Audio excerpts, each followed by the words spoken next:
Hello friends, this is Hatim Rampurawala, and in this video we will revise case study number 2 of the international taxation mock test.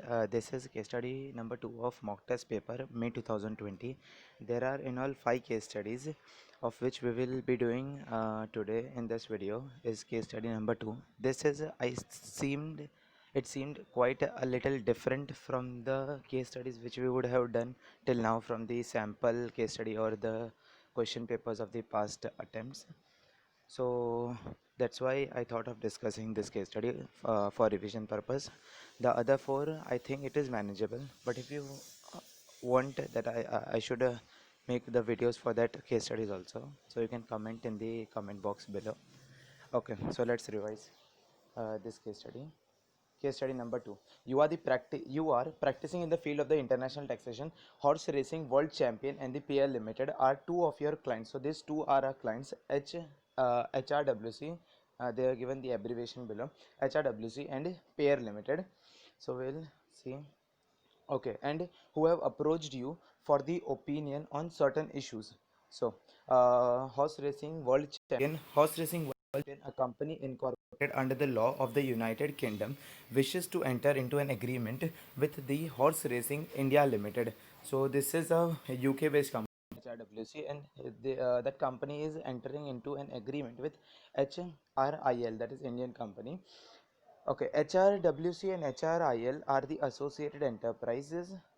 They are associated enterprises as per the transfer pricing provision, and by way of the agreement, HRIL will license all its commercial rights in the championship for the period of 100 years to HRWC. So they will transfer their rights to HRWC, that is a foreign company.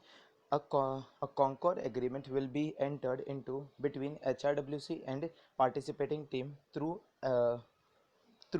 HRWC will be given an exclusive through which HRWC will be given an exclusive commercial rights in relation to the horse racing champion, which it could exploit directly or through its affiliates. So HRIL will give the exclusive commercial rights which will be enjoyed by HRWC or its affiliates. So means Indian company is giving rights to foreign company, UK based company. Simple. As per this agreement, HRWC had the right to include the race course in which race would take place. So HRWC will include a race course in that place, so that races could be conducted for the purpose of conducting the horse racing event in India. HRWC will also enter into a race promotion contract with a Race Contract International Limited. So for conducting the races, that is horse racing event, HRWC will enter into a race promotion contract with RCIL, that is a Race Contract International Limited, another Indian contractor, for granting it the right to host, stage and promote the horse racing event in Mahalakshmi. So this HRWC is granting rights to RCIL, an Indian contractor, for that they are charging the consideration of 40 million. So they have given for conducting the horse racing event in Mahalakshmi race course in India for the consideration of 40 million for the period of 5 years. So RCIL will pay 40 million to HRWC, and this rights will be given for the period of 5 years. HRWC and its employee will have full access to the Mahalakshmi race course, and HRWC will granted access for a period of 6 weeks at a time during each race, and had the access, and that the access will be for the period of 5 years. This HRWC will have full access to Mahalakshmi race course, even though it has been given the rights to RCIL. HRWC will maintain the full access to Mahalakshmi race course, and what is that HRWC will be granted an access for a period of 6 weeks at a time. So in every race, for each race, 6 week time access period will be given to HRWC by RCIL for a period of 5 years, and for a time it will be 6 weeks. The duration of the race promotion contract and the RCIL capacity to act will be extremely limited. So the race promotion contract and RCIL, their capacity to act in this contract and in this right basically is very limited. Then the agreement inter includes that the circuit is required to be constructed in the form and the manner prescribed by the HRWC. So this circuit for the racetrack will be constructed in such a form and manner as it will be prescribed by HRWC to the Indian contractor, that is RCIL. Further, HRWC shall be responsible for the inclusion of the event in the championship also. So this, the above one right is also with HRC, the form and manner they will prescribe. Then the second, HRWC shall maintain inclusion of the event in the championship. Third, HRWC will have full access to the pit, padlock, building, etc. So this right also they are maintaining it themselves. Then during the access period, the passes issued by the HRWC shall also be not questioned by RCIL. So this passes issued will also be not questioned by RCIL. RCIL shall not permit any recording of the footage of the event in confine of the circuit or the land over which it has control. So the land over which the HRWC has control, RCIL will not be permitted to take any footage, that is shall not be permitted any recordings of the footage of the event over the land which has over which HRWC has control. Then all the intellectual property relating to the event shall be irrevocable and unconditionally assigned to HRWC. Means all rights are irrevocably, means it will not be revocable, it will not be cancelable, and it is unconditionally assigned to HRWC. So from reading of this we can simply understand and conclude basically that all powers, generally the basic all major powers are with HRWC only. Then RCIL shall be mandated to engage a third party approved by the HRWC. So again over here also that for the we will read it full, to carry out all the services relating to the origination of origination of the international television feed. So for the origination of the international television feed, this RCIL will engage a third party which will also be approved by HRWC. Okay, in the client's view, the duration of the event will be only 3 days. So the main event which will be held will be only for the period of 3 days. There will be a limited grant of access which may be not be sufficient to constitute a degree of permanency. So this period will be a they are saying that it is a limited grant of access and it will not be constitute a degree of permanency necessary to establish a permanent establishment. So they are denying the permanent establishment basically. And also in the client's opinion, construction of the track will be done by RCIL and hence HRWC will not have a disposal over the track. So since it has been constructed by RCIL, HRWC will not have disposal over the track, so they don't have any P. This what their contention is. We will read the second client's case study. Pride Payers Limited. So Pride Inc., a company incorporated under the law of the USA. The value of its global asset are 50 crores. So Pride Inc. has the global asset of 50 crore. The value of the asset in India is 25 crore. So actually we haven't read the questions what they have asked, but from this we can simply understand that if it is a concern of finding out the poem, that whether Pride Inc., a company incorporated in USA, had the poem in India or not, so it will not be considered. Means poem will not be in India, since this condition in poem is that what we can say, that assets in India should be less than 50%, and over here it is exactly 50%. So that condition gets violated and it will not be having any PE in India. Means it will not be said as company, that poem active businesses outside India. So if that test fails, so we will continue. So if the test fails of the poem, so it will be considered as a that Pride is resident of India due to poem. Okay, during the previous year 1920, this we will see in the question exactly what they have asked in this situation. Then I will read it again. Pride Inc., a company incorporated under the law of the USA. The value of its global asset is 50 crore. The value of the assets in India is 25 crore. Its turnover during the previous year 1920 in US dollar equivalent to 90 crore INR. Out of the 10 board meetings held during the previous year, only 4 board meetings are held in India. Okay, the key management of the commercial decisions of the for the conduct of the company's business as a whole are however being made by the directors located in India. So they have said that out of 10, 4 board meetings are held in India. Even though this is just a numeric thing that 4 board meetings are held in India, we have to see who that the whether board of board the meeting which has been conducted outside India, whether they have power, or whether the meetings which have been conducted in India, this board that the board meeting which has been conducted in India, they have power. Okay, so they have said that the board of director located in India have the power over the key management and commercial decision. Okay, your client Payer Limited, an Indian company, wishes to remit an amount paid to amount towards professional fees to Pride Inc., on which tax is required to be deducted in India. Since from this conclusion of reading that whether poem would be in India or not, so actually poem is in India, because the first condition also fails of less than 50% asset should be in India, and this board meeting thing that the director in India have the power over the what we can say for key commercial decisions, key management and commercial decisions. Hence poem is in India, and Pride Inc. will be considered as a resident.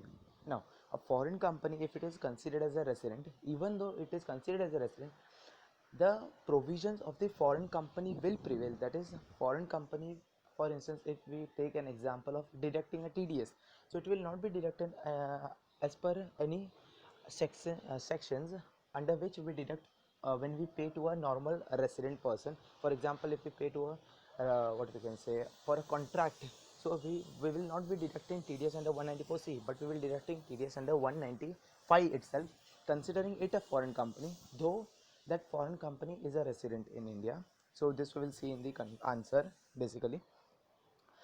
And what they have asked, assume that India UK DTAA is in line with UN model. Okay, based on the fact above, you are required to answer the following questions. So we will proceed with the MCQ. There are only 5 MCQ, and these are also much simple.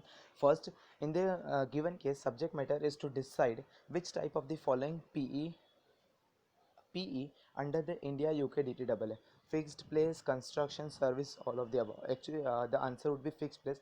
Reasoning would be that it has developed a circuit in India. See, they have given over here that the for in first line, the agreement inter alia includes that this circuit is required to be constructed in the form and manner prescribed.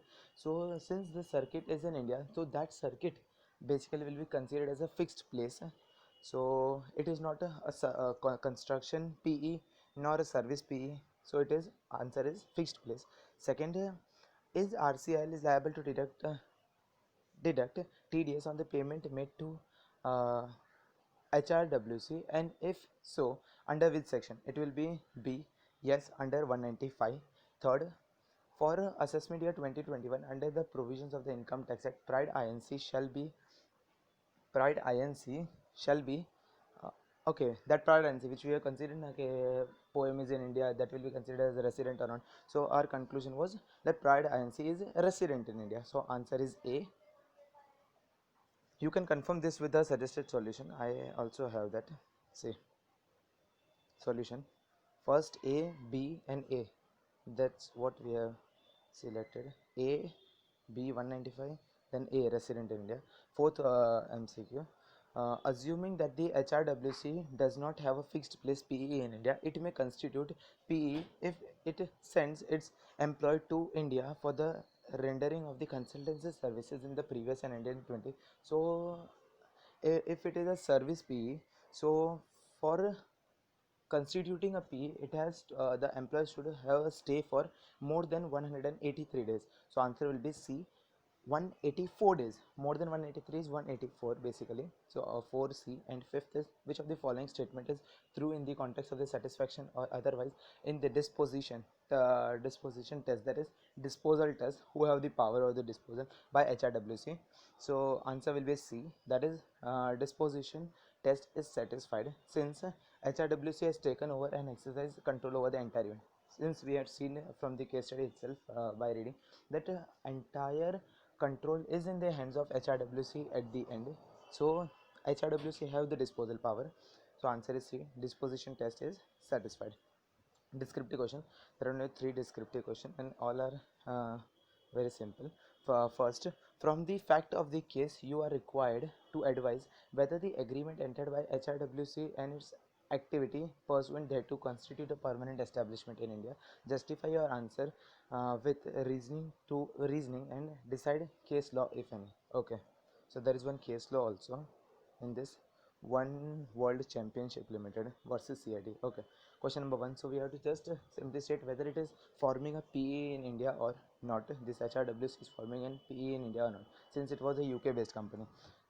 Solution. First, the fact of the case are similar to the decision of the Supreme Court in the case of the Formula 1, that is what we say F1, Formula 1 World Championship Limited versus Commissioner of Income Tax. In this case, Supreme Court held that the race circuit constituted fixed place PE of the SSC. The race circuit which was constituted is a fixed place PE. The first MCQ which we selected, fixed place PE of the SSC.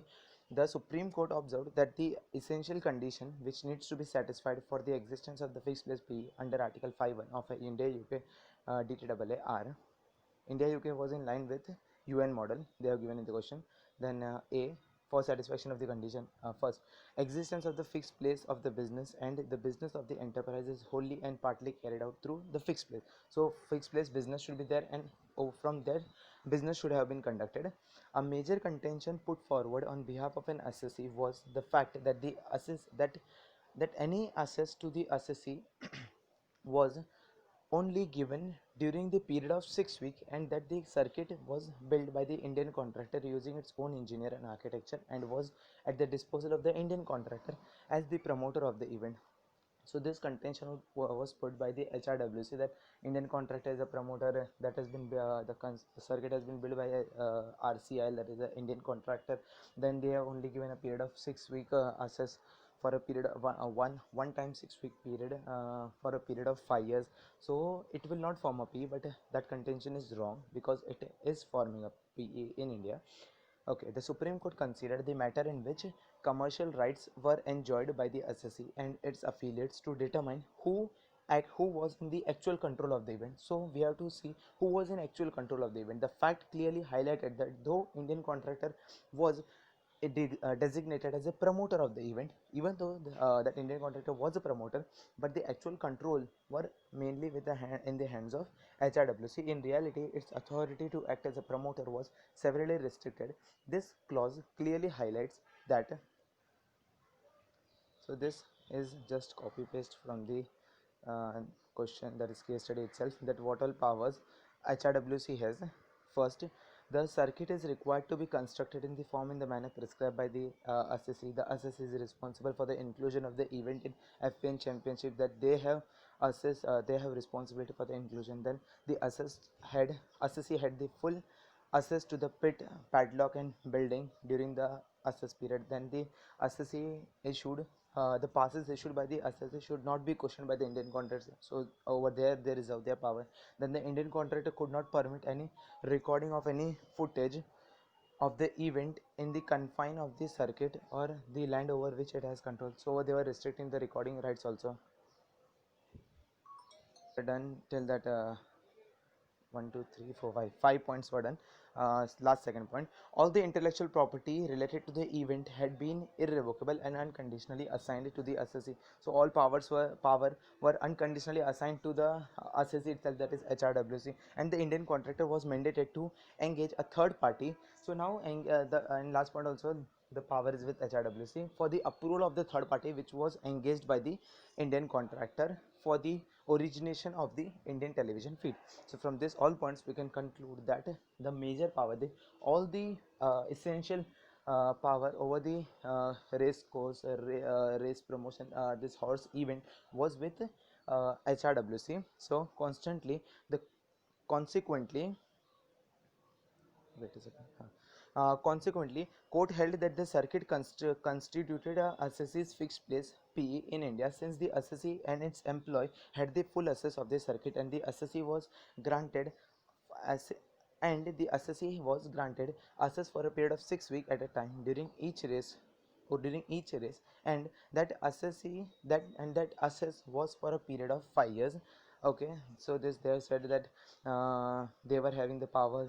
HRWC and its employee had full access over this circuit.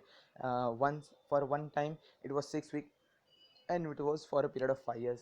The end, that is the duration of the race promotion contract, this 5 year race promotion contract, and the Indian contract capacity, and the Indian contract capacity was also extremely limited in this whole case.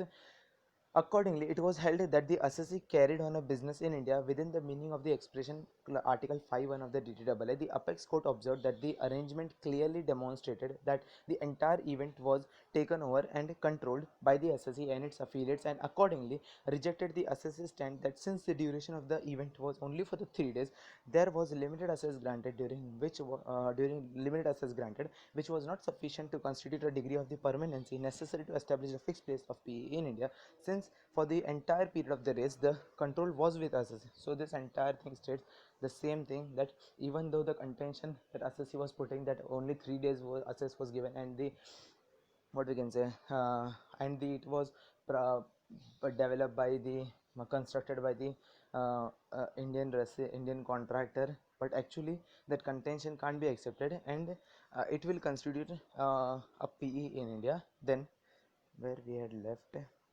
oh yeah. Further it held that mere construction of any track by the Indian contractor was of no consequence while determining whether the assessee had the disposal over the track. Accordingly, it upheld that the tests laid down for the constitute of the PE with stability, productivity, and dependence were satisfied. It concluded that the taxable event, that is the earning from the Grand Prix, had taken place in India, and therefore the assessee was liable to pay the tax in India on such an income earned by it. So from the what we can say, the income which the HRWC will derive from this event which is held in India, he will be liable to tax in India for that income. And since basically because it is constituting a PE in India, and a business profit generated through PE, it is taxable. What we can say, it is taxable to the assessee itself. That is the business profit. If it is through PE, then it will be taxable to that HRWC. Then what has been earned by the PE relating to the specific operation which have been carried out. So from this race promotion thing, okay, applying the ratio of the above judgment of the Supreme Court, the arrangement entered into by the HRWC and its activity pursuant thereto constitute a fixed place PE in India. Okay, so now we are done with first part. Second, they have said advise RCIL whether it is required to withhold any tax on the payment of to HRWC. State reasons for your answer. So it is required to withhold tax.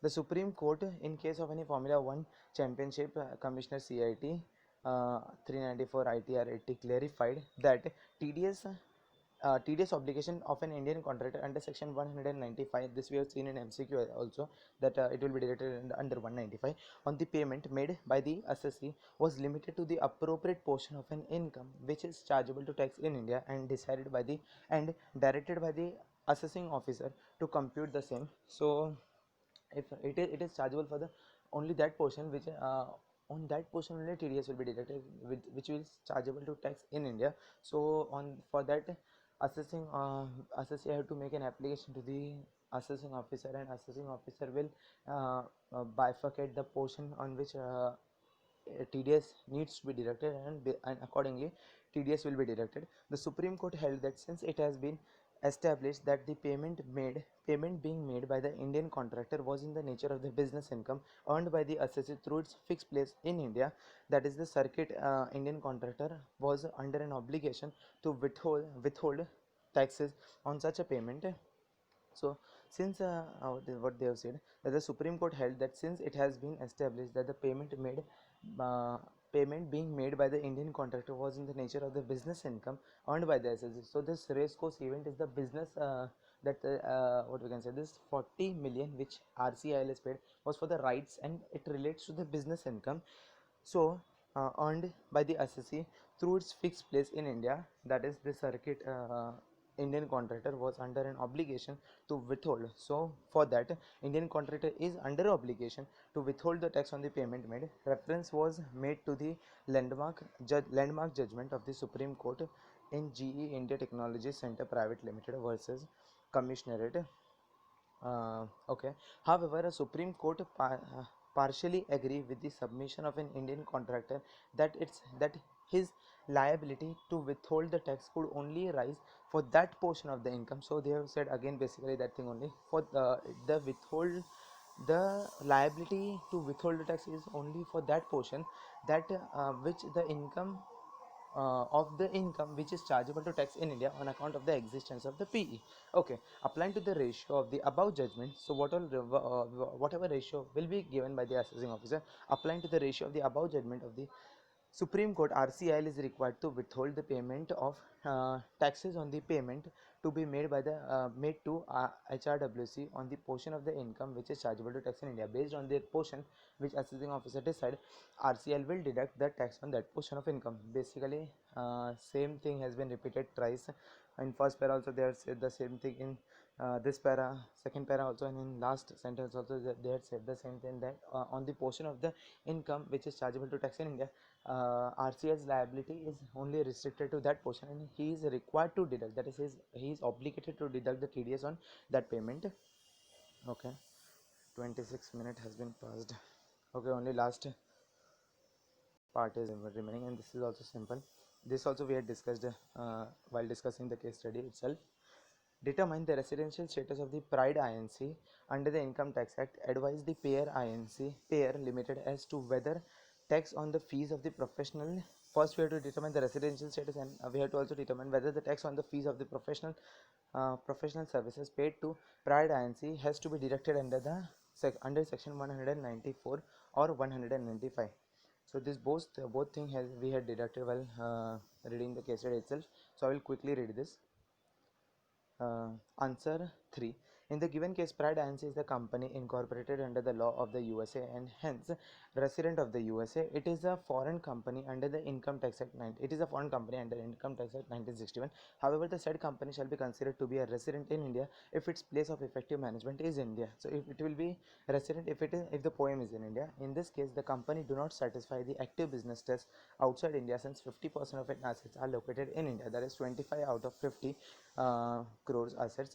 Therefore, since it has failed to active business test outside India on account of 50% of its assets being located in India, the person who takes the key management and commercial decision for the conduct of the company business as a whole, and the place where the business decisions are made, are the key factor in determining whether the poem of the company is in India. The fact of the case clearly indicates that the key management decision and the commercial for the conduct of the company business as a whole are made by the director located in India, and at the meeting held in India are made by the director, and at the meeting held in India the key decisions are taken. Therefore, the poem of the Pride Inc. For the assessment year for the previous year 1920, irrespective of the fact that majority of the board meeting were held outside India. Even though majority of the board meeting were held outside India, poem will be considered in India for the previous year 1920. And the second part they have asked is whether the TDS will be deducted under 194J or 194J or 195. I discussed this also in the case study itself, that it will be that Payer INC will still be even though it is considered as a resident, it will still be considered as a foreign company, and TDS will be deducted under 195 only. We will read out this quickly. Section 194 applies when the professional fees are being paid to the resident, whereas 195 applies when the payment are made to a non-corporate, non-resident or a foreign company. Section 194J is income specific and section 195 is pay specific. CBDT wide notification 22 June 2018 had clarified that the foreign company shall continue to be treated as an foreign company shall continue to be treated as a foreign company only, even if it is said to be a resident in India on account of the poem being in India. It will be considered as a foreign company only, and all the provisions of the act shall apply accordingly. Where more than one provisions of the chapter 17B of the act applies, to the foreign company as a resident as well as foreign company. So it will be considered as a resident as well and a foreign company also. The provision applicable to the foreign company alone shall apply. Further, in case of conflict between the provision applicable to the foreign company as a resident and the provision applicable it is a foreign and a resident applicable to it as a foreign company, the latter shall prevail. So they have said if the company is considered if a company is a foreign company and resident in India, so provision relating to that, or if it is a foreign company, so the provision relating to the foreign company shall prevail.